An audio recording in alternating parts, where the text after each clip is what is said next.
Good evening, Mr. Manish, and thank you so much for joining this session today. I'm sure that all of us are looking forward to hearing you at the conference and also understanding from your experiences, where the world is moving towards as far as healthcare is concerned, and what we could do more as envisioned by you and lot others in the similar space. First thing, just a very quick one, because we are talking a lot about technology, what's the most surprising or unexpected way technology has actually influenced your own daily life? It's actually quite simple. I think the level of, at least on the personal front, the level of home automation is quite surprising now. Between cameras, climate, um, physical security, cleaning, really just about anything.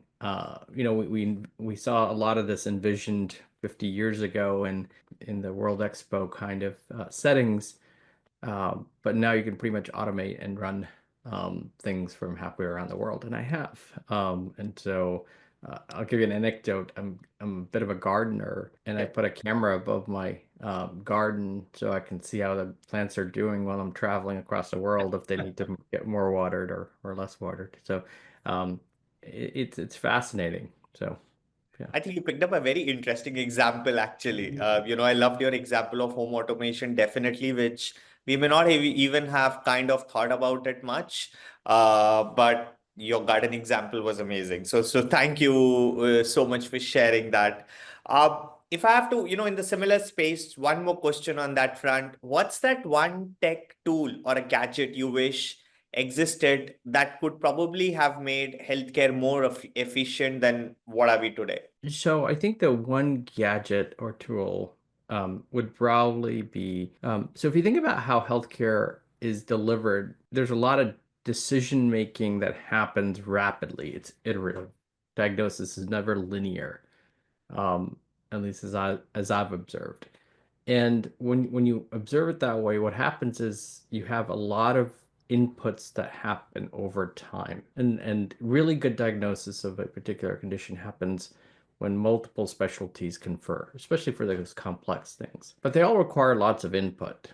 Today, a lot of that input is still coming in manually, right? So if you imagine a patient sitting bedside, things are not all connected into a central repository or data store. So I think the simplest gadget to answer your question would be a means to be able to take all these offline data capture devices and bring them all into a central repository so that we can leverage the best of computation techniques to help decision making. I think nobody would have or could have actually answered this envisioning thing better than you for sure. I think definitely you are the best fit for, kind of because you come largely from a tech background. I think you have been doing a lot of work in Yeah. technology. So thank you so much for that. Coming to my main questions, few of my main questions first. So, Yeah. as I see that you have a very diverse background in terms of finance, investing, product development, and obviously a lot of technology added as a layer on all these things.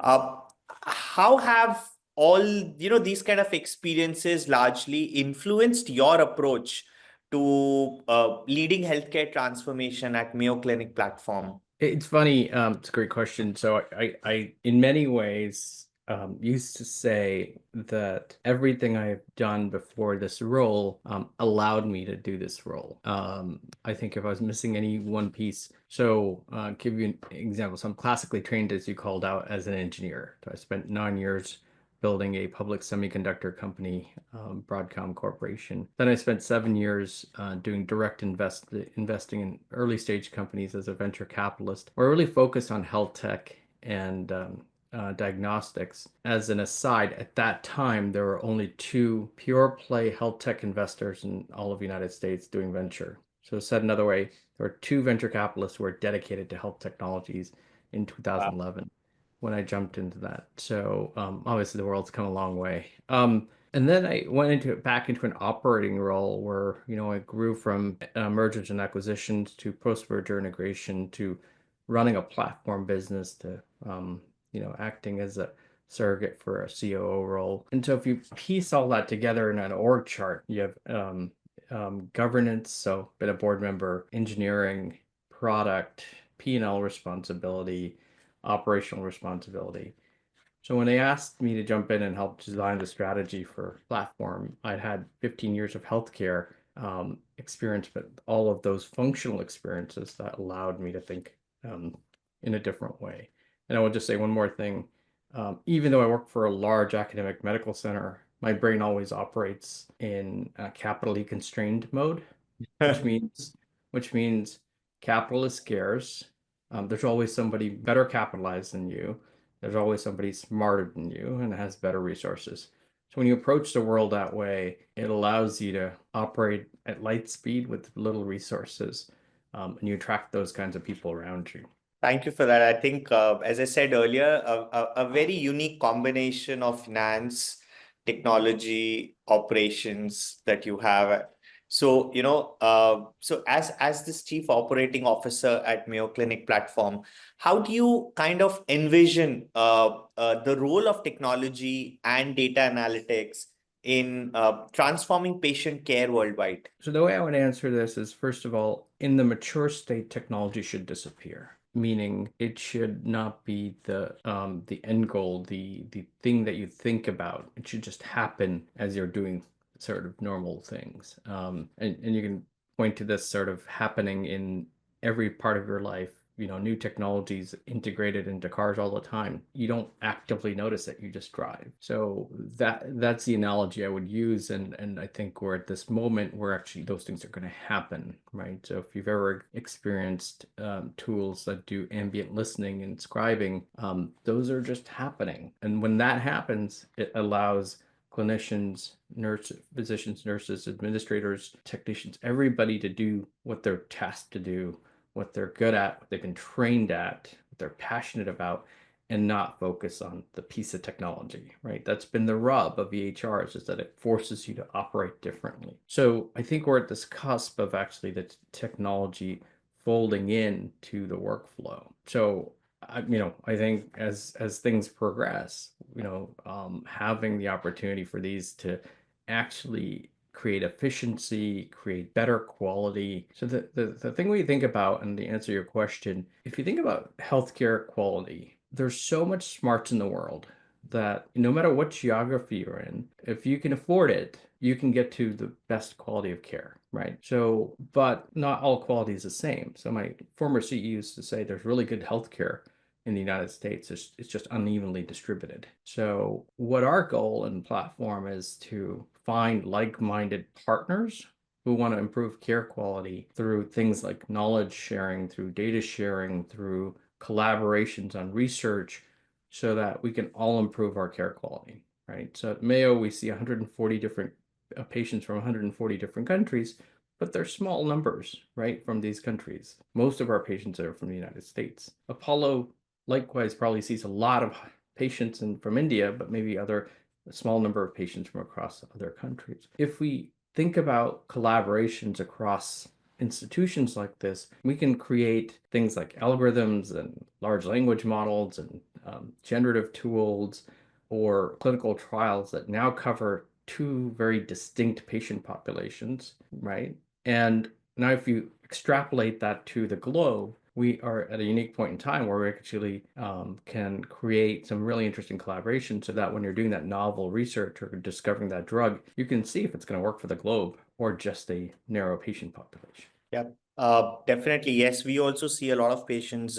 internationally, and I think what you were when you were speaking about it, I was kind of visioning on how does all these things connect, and how it can change the course of healthcare and kind of benefit patients ultimately. So thank you for that. My next question is a little similar to what we just discussed, probably is on how does this platform ensures that rapid technological advancements remained aligned with the core values of patient centricity or patient centric care? Yeah. So for your listeners, Mayo is a 160-year-old organization. It was founded on the bedrock principle of the needs of the patient come first. It's more eloquently written from our founding physicians, the Mayo brothers, but Yep. that's the summation. And if you walk around the halls and you talk to anyone, whether it be the person emptying the garbage bins, the nurse taking a blood sample, to the physician doing the most complex of surgery, that is what they're going to embody. Most of the people that work in this institution could do financially better if we went out. But the reason they're here is that they believe in the mission.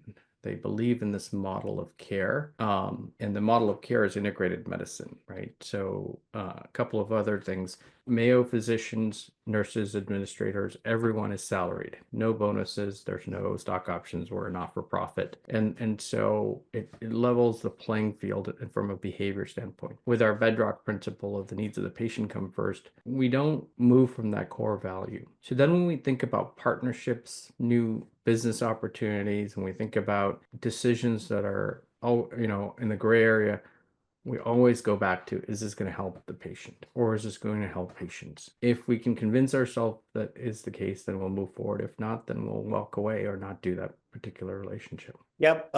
I think I completely agree with what you said. Whenever we do something, ultimately you see that whether it's benefiting the patients or not, whether you manufacture a product or you are creating a new process or you are, kind of working on a new technology, as to how is it actually going to impact patient care and make their lives easier and better, and also largely improve outcomes. So I think perfectly fitted it, what you said. Now, if we have to go towards a little bit on the futuristic side and say that, okay, when we look ahead, what are the emerging trends or technologies that you believe will have most significant impact on these the healthcare platforms or patient outcomes improvement at large? So I'm trying to think of the future state. I think we're entering a world where precision robotics, being able to train. So if you think about how and why the diagnosis space has moved forward on leveraging technology, right? So whether it be radiology first and then cardiology, so there's a treasure trove of data that's been captured. Now we're solving the problem for broader clinical uses because we're bringing in structured and unstructured data and other kinds of imaging data like pathology. And soon you're going to have genomics. Right. So challenge with surgery and, well, the surgery specifically is that there hasn't been a lot of data to train on. And I think we're starting to see the world of data capture for surgeries that will allow us to do some pretty interesting things on automation and robot assisted surgeries. So if you can imagine a not too distant future where a physician could do one or more surgeries at the same time or do true remote surgeries, we're not that far away. Those things are still highlighted in the magazines as marvels, but I would conjecture that in 3 to 5 years, we're going to start to see that start to take off more earnestly, especially in remote parts of the world where you don't have the same field force that you do in more centralized cities. Really appreciate your time. Thank you so much for your time this evening. Look forward to meeting you in person in Delhi on 21st and 22nd of February. I'm sure all of us are excited to be there and to have you there. Thank Yeah, you. I'm genuinely looking forward to it as well. Thanks, Gaurav. Thanks. Good day. Bye.